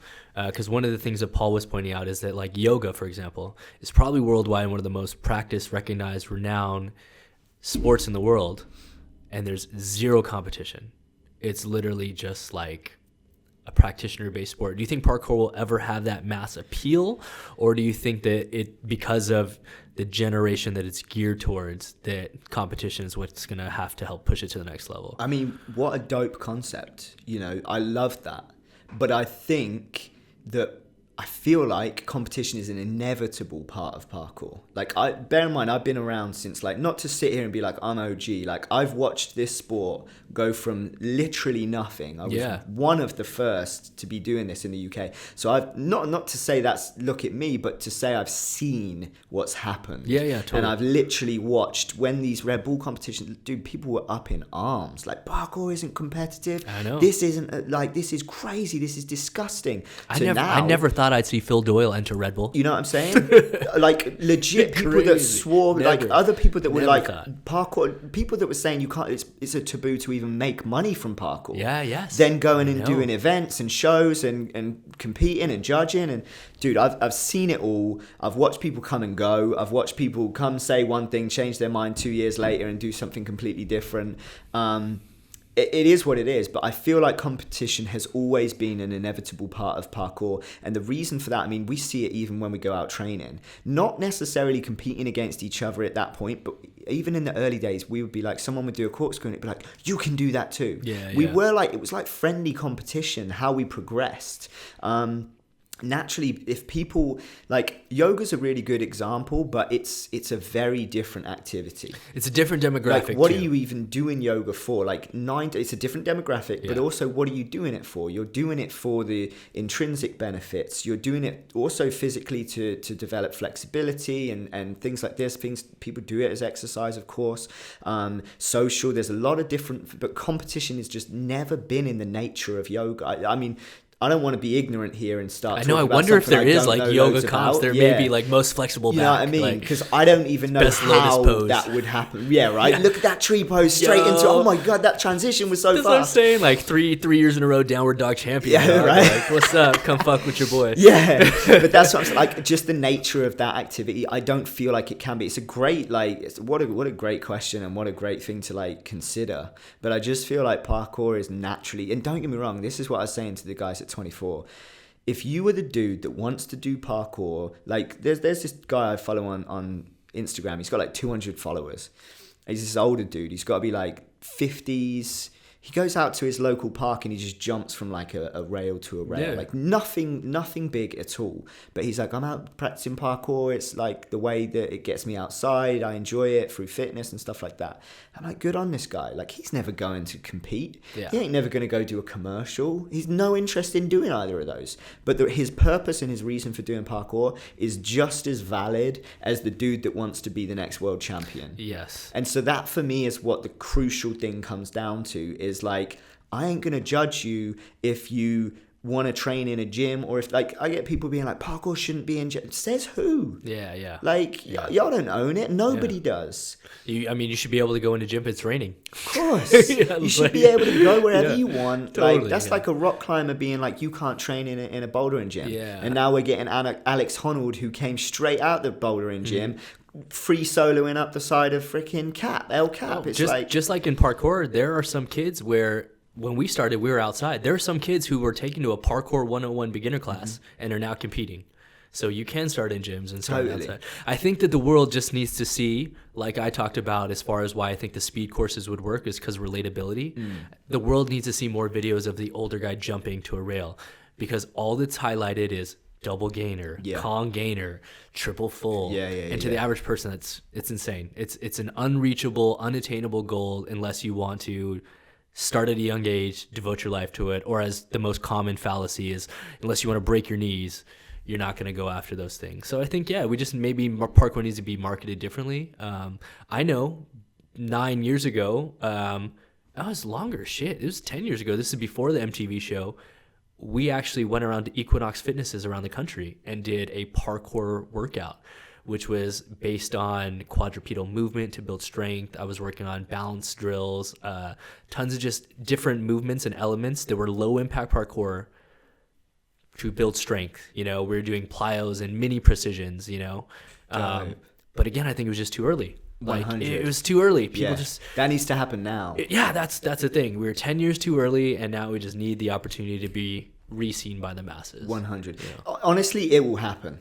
Like, I'm not even sitting here being like, I hope it's going to happen. Like, there's too much momentum, and there's too many people that are competing now that are seeing that as their career as well, to let it fail. I don't know what it's going to look like, but it's going to happen, and it's going to continue to grow. It's going to continue, like, brands will start picking this stuff up. And if they don't start picking it up, the brands within the culture are going to expand so big that they're going to become household names anyway. Shout out to the Stora boys. I think they've got something like 4 million followers. Almost 4 million, they hit like YouTube. They hit like 1 million almost a year ago, and then within the year went to 2 to 3. I remember when they started. I remember them coming to Basingstoke to our gymnastics. 10-10-10. 10-10-10. 10-10-10. Rolling around in our academy in their boxer shorts. I was like, who the hell are these kids? Dude, I knew Black Josh way before Stora, just as Black Josh, dude. Yeah, no, it's crazy, man. And now he's Black Josh on Stora. Yeah, right. Shout out to the Stora boys, man. You guys are doing some cool stuff. If you guys aren't subscribed to them, it's a really cool thing that they're doing over there. And one of the things that I think more people need to do is stuff like Roof Culture. Their film that they released a 90-minute full-length feature documentary where they spent 6 weeks in 3 major Asian countries. And I won't give it away, but go ahead and check it out on Vimeo, guys. You can rent it for like $3-4. You can download it for like 16, which I did. 100. And if you believe in the community and you believe in what Sam and I are talking about, support people like this, because we just need the sport to grow as a whole. It's so important, man. Like, it's funny you mentioned that, Josh. He cussed me out hard on Facebook. That dude, like hard, bro. I never even met this kid, but anyway. It's so important, man. Like, I have zero beefs. I have zero anything. Like, if someone's doing something in our community, you have to support it. Yeah. Like, as you said, like, buy the videos, go to the comps, go to the events. Like, because at the end of the day, if you aren't going to support your own, then you can't expect anyone else to come in and support it for you or take it somewhere that you want it to be. Like, I feel like the parkour community has, and I don't know if this is different communities as well. I'm sure it is. It's kind of natural to humans sometimes. Like, you get jealousy involved. You get like, oh, he's doing this, I could be doing that, or whatever it might be. And like, we fall into that trap of holding ourselves back. And it's kind of like people will boycott stuff because they don't agree with someone that they never even met, or you know what I mean? There's some dumb shit that happens, and it's kind of like, that's why I give them respect, and I give respect to anyone and everyone doing anything that's progressing the sport, whether that's getting it out to new audiences, whether that's teaching people. It could be anything, man, but shout out to anyone that's doing that kind of thing. And not even beyond parkour, like any other sport and stuff. If you're a doer, a go-getter, someone that's actually contributing to fucking society, then fucking you the guys that need the pat on the back, because there's so many digs, and social media is a dangerous place right now, because it's almost like perpetuated this thing where it's like, I can sit behind a keyboard and I can say whatever the fuck I want, and I can say some real nasty shit as well. And dude, I'm probably guilty of it. I probably said some dumb shit sometimes, but I feel like everyone needs to be better at that. And at the end of the day, if it's not something that you necessarily support, that's okay. But I wouldn't go out of my way to then boycott it or publicly be like, try and influence others to not go and do. Like, if you aren't for competitions, that's cool. Like, competitions happening aren't going to affect you. Yeah, totally. They're not going to just live your life. Yeah. And so that's like a big one for me, is like the arguing, there's no point to it, because at the end of the day, the guys that want to go do competitions are going to go do competitions. The guys that want to go and support this stuff are going to do it. So there's no point in cussing them out on it. Just do your thing instead. Or if you want to, then, you know, best case is support it all. But it's amazing what happens when people get on the same page and try to achieve a common goal. I don't know if you've seen this fucking egg on Instagram. I don't know if I have. So a long time, I think in January, first week of January, someone posted a picture of an egg, and like the handle is, Paul, can you check it? Is it like world record egg is the handle or something like that? Okay. Long story short, someone posted a picture, bro, on Instagram, one post of an egg like that you get at the grocery store that you cook, you know, and they said, help us make this the most liked picture on Instagram to beat Kylie Jenner. No way. It surpassed it. How many likes is that now, Paul? 48 million likes. How many subscribers does that account have? 7.8 million. 7.8 million. And when did the account start? The first post. The first post was January 4th. January 4th, 2019. The account has 7 million followers and 48 million likes. Now, if we fucking shared a video about parkour or a video about climate change or a video about fucking poverty and world hunger, like, look at the scope of what we can achieve by just tagging some of your friends. By taking 1 second of your day to tag a friend, an account has that scope. That is wild. It's crazy, bro. That is wild. Do you know, this takes it on a like complete different tangent and stuff, but it's funny to me because I saw like Uriah Hall, the UFC fighter, friend of mine. He posted up a photo on his story, and it was like the only 10-year challenge you should really be giving a shit about. The ice caps? The ice caps. Yeah. And it's like, fuck, that's the first and only time I've seen someone post that. And everybody else is out rocking here, and fuck, I'm guilty of posting my shit, you know what I mean? But everybody else, including me, we're all guilty of it to an extent. Like, it's like feed the ego, right? Yeah, it is. And it's crazy. like this fine balance between like, yeah, it's cool to feed your ego, and also there's other ulteriors to it where you're kind of like, well, actually I'm trying to grow something, there's a bit of a strategy here, and there's motives here and there. But at the end of the day, like you said, the power or potential power to do good or create awareness is insane. Yeah. We just haven't figured out how to fucking harness it. Yeah. And get everyone on the same page at the same time for the right thing. Yeah. You know, it's insane. If we actually collectively took everyone together, and I know the numbers are so big because I look at these analytics online. I look at, target audiences when you want to run ads. There are millions of people that are interested in parkour and free running. Yet you could watch a competition online, and Air Whip Challenge is one of my favorite competitions every year. Shout out to the Air Whip boys. Shout out to Marcus and Philip. Oh yeah. I think there was maybe 500 of us watching live. It's crazy. 1,000 people. I'm like, what the scope of parkour? If you want to run like a Facebook or Instagram ad, millions of people. You have access to millions of people, and then one of the biggest competitions in the world has 1,000 people watching live. It's crazy. It's nuts, dude. Yeah. It's nuts. So we're doing something right, but we're still a long ways away. And I think hopefully with people like yourself and the effort you're putting in, that we may get a little bit closer in our lifetimes. So, 100, man. 100. Yeah, man. A lot of it I find as well is like opportunities. And I know you've kind of experienced this as well, right? It needs, like, with everything you have, I don't know how to give the terminologies to it, but there's always going to be people in positions where they're able to give opportunities, where they have leverage that they can create certain things. Like people with positions a lot of followers, you have leverage. Yeah.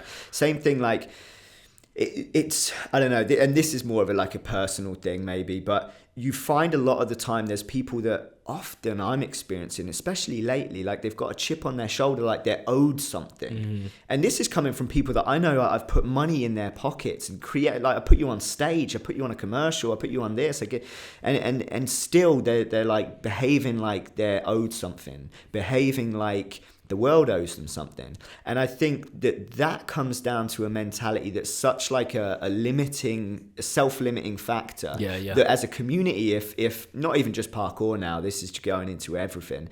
If you're going into the world, like people email me every other day saying, yo, how do I get into stunts? Yeah, same. My answer 9 times out of 10 is like, go find out yourself. Like, go do it. Yeah. Because if you're looking for a shortcut, you ain't going to do it. There's no way. Like, if you're expecting me to say, here's your classes, I've booked you in at 3 p.m. on the 15th of October, like, you ain't even going to turn up anyway. Like, the only way you're going to do stuff that you really want to do is by putting in the legwork and going for it. And this kind of self-entitlement mentality is so self-limiting at that point, because you're shooting yourself in the foot. And there's all these people that overanalysis paralysis, you know, they're wanting to do stuff in their mind, but they're not going ahead and doing it, or they'll come up with excuses or reasons, or I'm just going to fight this thing that this guy is doing and put my energy into that instead of actually some growth over here. And I feel like that's just something that I want to like communicate to the world, of being like, fuck that shit. Like, straight up, like, I'm sat here at 31, 32 with things that having accomplished things that I never dreamt of, owning things that I never thought I could own. And I'm by no means a success. Like, I ain't shit. I'm not a blip on certain people's radars, that's for sure, you know? Literally, like, the majority of the world, if not 99.999% of the world, have never even fucking heard of me or know anything about me. And so all these people that are finding themselves in a situation of saying, I want to do this, I want to do that. And as I said, I'm getting emails. That's why I'm kind of saying this now. Is like, it's easier to kind of put out there and say, like, it's not about, I don't mind replying. I take the time to reply most of the time. But it's kind of like, you have to take charge of what you want to do, and then strategize how you're going to get there. And then most importantly, execute. Yeah. And that's one of the biggest things for me. Like, I love talking about parkour. I love talking about my experiences. I love talking about entrepreneurialism, all these kind of things. But something that I really want to do more of moving into the future is, like, I want to do like motivational speaking. I want to communicate. I want to touch people's lives in a way that's like, wow, something that you said sparked something in me. Is it that Tupac quote? He's like, I'm not going to be the man that changes the world, but I'll sure as hell spark the mind of the person that does. Something like that. And it's kind of like, that rings true. I feel like everyone's responsible to do that. And if I were to translate that back to the parkour community, that's what it really comes back down to for me, is like, what do you want? Never mind all the shit that you don't want and you hate, and that you don't like this person, you don't like that person, you don't like what they're doing. Like, what do you want? Like, what do you want to do? What do you want to create? Do you want to coach? Do you want to perform? Do you want to compete? What do you want to do? Or do you want to just do it for the love? Focus on that, and like, just bring some positive vibes to that, and just fuck everything else, because it's all the negativity and the ego feeding and all the bullshit that holds the communities back, and also yourself back ultimately. Yeah, it's just wasted time and effort. I hear people complain all the time, and it's just like, man, that energy could be spent doing something else. And I feel like we live in a society where immediate gratification is something that everyone wants. They feel entitled, and if not, they want something to gratify them instantly, like do something and get an immediate result. Whereas the lessons that we've learned oftentimes have come from business. Like, you've given tons of examples today of working for a company for 6 to 8 months before you're even a part of it. And for the kids out there that don't know what that is, it's called sweat equity, which is you're not giving an actual monetary amount in order to gain equity, but you're putting in the time and effort. And it's through those efforts and things that you're able to, a lot of times, become a part of something even bigger than yourself. Absolutely. And hopefully, one at a time, the community out there will start to catch on board and go with that. But until then, man, I'm going to leave it up to you, Sam, to keep leading the way for the rest of us, man, because I am definitely a little more disconnected than him, man. So I know you got a lot of other things coming up. I definitely want to bring you back and talk about this show when it comes out, when we can legally talk about it and stuff like that. But in the meantime, do you have anything on the immediate horizon? You got a competition next week. Where can people check that out? Yeah, so we've got the Tampa competition coming up. You can check that out on usaparkour.org. Okay. So, but we're also going to be streaming it live on Nick Provo's YouTube channel. Okay. He's got over 1 million subscribers as well now. Shout out to Nick Provo. So yeah, we're going to be streaming live on there. We'll obviously be shooting and getting photos and stuff as well. So that's going to be sort of well documented. And then after that, man, I'm out here at the moment. What I mentioned to you before with the 1DS side of things, the media stuff, just developing relationships. One thing that I'm fast and have in the past realized is that, you know, relationships are key. And so I've got a few meetings lined up with a couple of different companies where we're looking and talking about taking on a lot of their branding side of things through media content, but also connecting influencers within that. So I've done a few smaller based stuff so far and started developing some relationships there. So I've got a couple meetings lined up straight after, as soon as we get back from Tampa, funnily enough. And then it's my birthday, so that obviously means Vegas. Dope. And where can people follow you personally so they can stay in tune with everything Sam Parham related in your life? What's your socials? Give them a shout. We'll put them on the screen. My main social is Instagram, which is at the Sam Parham. Someone took just Sam Parham on its own. Yeah, I think someone has mine too. I'm not gonna lie. Yeah, someone has my website, traviswong.com. They bought it like right when I started my MTV show. I heard about some dude that was doing that, and he was buying like loads of people, like named freerunners stuff, and then trying to sell it to him or some shit. That happened when the show Jump City came out too. Guy bought the website when they put the press release out before they had bought the domain for their competition. Well, that's smart. I'm not even gonna knock that one. Yeah, that's smart, bro. when it's screwing people, I don't like it. But yeah, someone owns my name. If you're out there, just give it to me. Don't sell it to me. Just give it back, yo. Just give it to me. Man, well, I appreciate you coming by, man. And I hope everyone out there got to share a little bit of your unique perspective, especially on business. We'll bring you back when the show releases, and we can legally talk about it a little more. Hell yeah, man. Awesome, man. Well, cool, man. I appreciate it, Sam. Shout out to everyone out here. Hope you guys are starting to really enjoy these podcasts. We're starting to get a really cool flow here. Shout out to Paul Whitecotton. He's behind the screens running the 1s and 2s and the 3s, technically speaking, with the cameras. And we'll just continue to work this thing out and become a better, well-oiled machine with each and every episode, hopefully. So shout out to Sam. Make sure that we'll bring you back here in a couple of weeks' time. And for everyone else out there, please make sure that you guys like, subscribe, leave a comment down below on what you guys want to see next. And we'll definitely have Sam back again soon. So on behalf of myself, I'm Travis Wong. Shout out to Sam Parham. And thanks for joining us on another JAMCast. We will see you guys soon. Hell yeah.